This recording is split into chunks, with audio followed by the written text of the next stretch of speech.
আমি ভিক্ষা করে ফিরতেছিলাম গ্রামের পথে পথে। তুমি তখন চলেছিলে তোমার স্বর্ণরথে। অপূর্ব এক স্বপ্ন সম লাগতেছিল চক্ষে মম। কি বিচিত্র শোভা তোমার, কি বিচিত্র সাজ। আমি মনে ভাবতেছিলাম, এ কোন মহারাজ। আজ শুভক্ষণে রাত পোহানো। ভেবেছিলেন তবে আজ আমারে দাঁড়ে দাঁড়ে ফিরতে নাহি হবে। বাহির হতে নাহি হতে কাহার দেখা পেলেম পথে। চলিতে রোদ ধন ধান্য ছড়াবে দুই ধারে।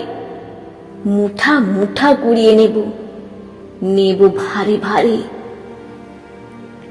দেখি সহসা রথ থেমে গেল আমার কাছে এসে। আমার মুখ পানে চেয়ে নামলে তুমি হেসে। দেখে মুখের প্রসন্নতা জুড়িয়ে গেল সকল ব্যথা।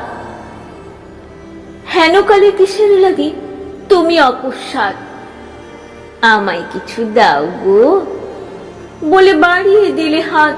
মোরে একই কথা রাজাধিরাজ, আমায় দাও গো কিছু। শুনে ক্ষণকালের তরে রহিল মাথা নিচু। তোমার কি বা অভাব আছে ভিখারি ভিক্ষুকের কাছে? এ কেবল কৌতুকের বসে আমায় প্রবঞ্চনা। ঝুলি হতে দিলেন তুলে একটি ছোট্ট কণা। যবে পাত্রখানি ঘরে এনে উজাড় করে, একি ভিক্ষা মাঝে একটি ছোট্ট সোনার কণা দেখি। দিলেম যা রাজ ভিখারিরে, স্বর্ণ হয়ে এলো ফিরে। তখন কাঁদি চোখের জলে দুটি নয়ন ভরে।